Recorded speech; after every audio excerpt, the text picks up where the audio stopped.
Welcome to the 10-Minute Treasurer. My name is Jeff Pospisil. And in this video, I'm going to be talking about United Methodist pension plans. So this is going to give you a good overview of what exactly churches are paying for in the current United Methodist pension plan. It's going to be a little bit Dakotas UMC specific, but it's not a bad idea just to even for a primer on pension plans and even benefit ideas that for your church, even if you're not in the United Methodist denomination. Here is a screenshot of a billing statement for one of my Dakotas UMC churches. This happens to be a church served by a full-time pastor. And on there, you'll see Fund 3 Pension Direct Bill. So for other United Methodist churches, you'll have maybe a different fund number, maybe a little bit different name, but it's a pension direct bill. And we probably calculate it in somewhat different ways. But in the Dakotas, what we wanted to make sure is that churches were paying for the pension cost associated with their pastor. So we tried to make it as close as we could so that you're just paying for your pastor's pension. And so let me go into that calculation. On the bottom of the clergy compensation form, you're going to find this little, I don't know what you want to call it, little table and way to calculate the pension direct bill. So that'll show you to some degree. Also, we have a little calculator online, and I'll put a link to that in the description. But that's probably the easiest way to do it. I mean, you could do the math with the long form, or you could just punch in the salary and whatever the status is, and if there's a parsonage or not, and if there's a cash housing allowance or not, and then it'll just give you the number, $11,897. And this also breaks it down.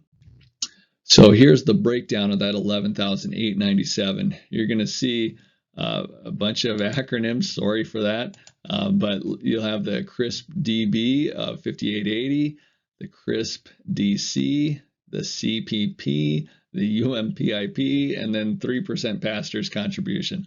And I'm going to talk about all these and what they actually are, so what the church is actually paying for. And yeah, I think in the UMC we like acronyms, and I'll try to break that down for you. Let's look at CRISP DB first. And by the way, I don't even know what CRISP stands for anymore, but that is the current United Methodist pension plan. The DB part, I do know what that stands for. That's defined benefit. And that basically means that this is a years of service benefit.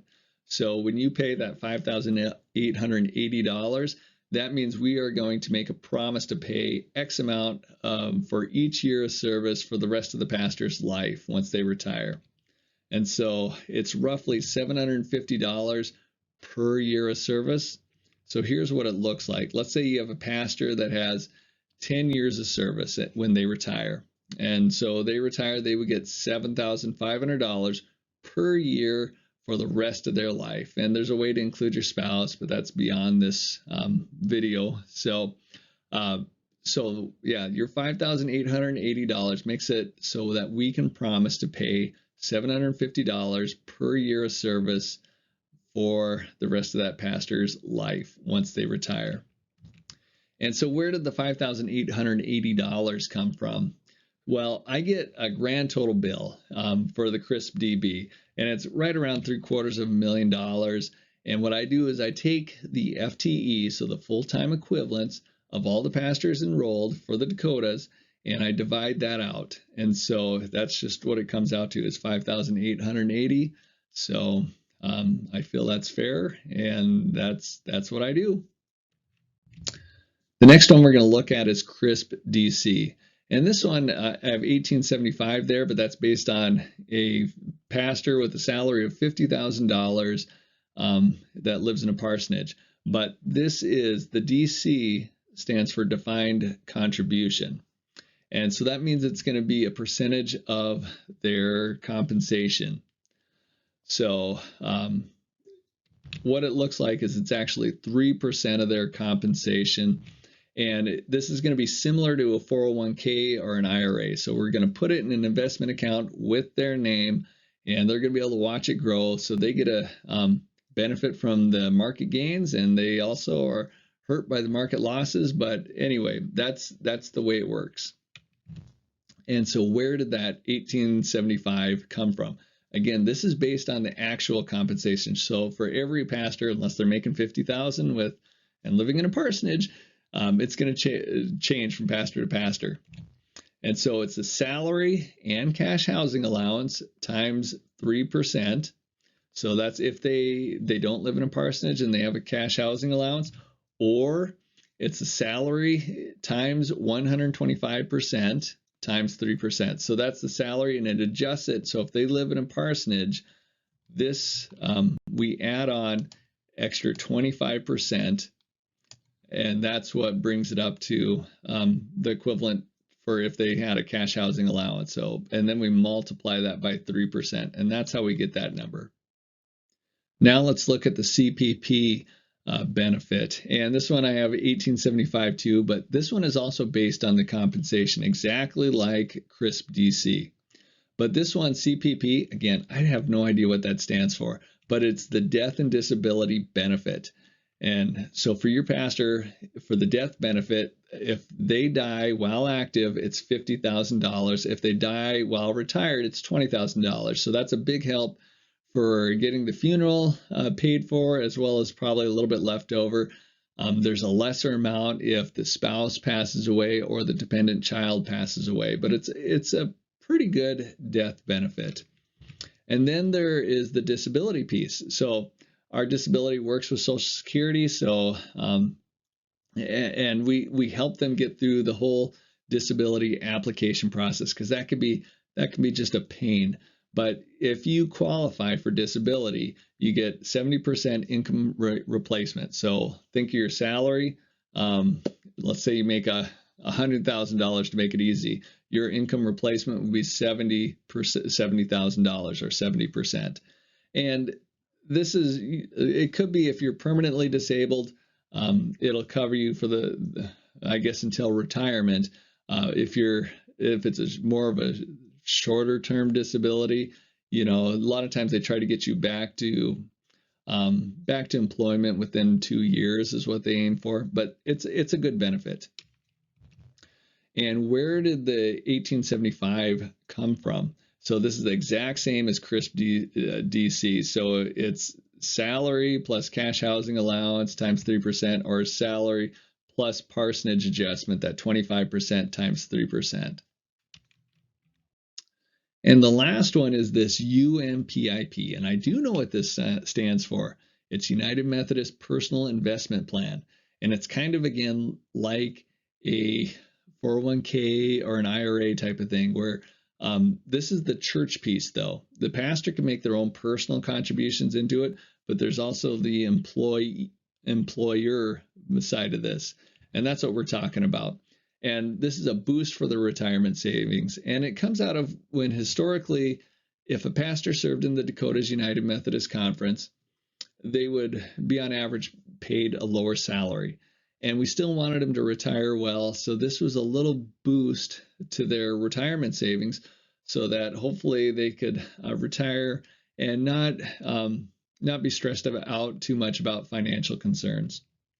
So how do we calculate it? This $2,267. Well, I take the denominational average compensation, and we get that number from the denomination, and we multiply it by 3%. I don't know exactly where this number specifically came from or why we decided to do it, but that's what we've done for probably about 20 years, maybe more. And also, if your pastor's part-time, so if, let's say they're half-time, they would get half that amount or 3/4 of that amount. So that one is adjusted based on if they are full-time or part-time. So there are some pension plan changes coming forward, whether you stay with the United Methodist denomination or if you move to the Global Methodist denomination. I just want to give you a quick overview of what those changes are. So for the United Methodist, they're going to be moving from CRISP to Compass. And Compass is going to be a defined contribution plan only. So it's just that churches and pastors paying in to a retirement account with the pastor's name on it. There's not that years of service piece. Part of the issue with the years of service piece is and that kind of pension seems to be going away, but you put that money away, that $5,880. Well, that would grow and shrink as the market grows and shrinks. So when you have a recession, all of a sudden you need to ask for more money to make up that difference. So it became difficult. Anyway, is that your pension bill will go up right during a recession.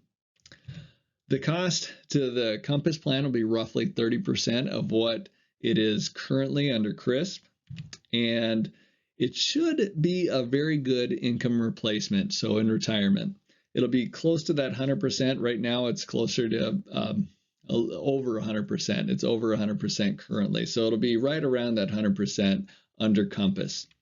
For the Global Methodist, this isn't set in stone yet, but it will almost certainly be a defined contribution piece, just like the United Methodist Compass. It costs to be roughly 30% of what it currently is today, and it'll be similar to the UMC. There'll be a little bit of a difference in how they calculate it, and that'll be probably the main difference.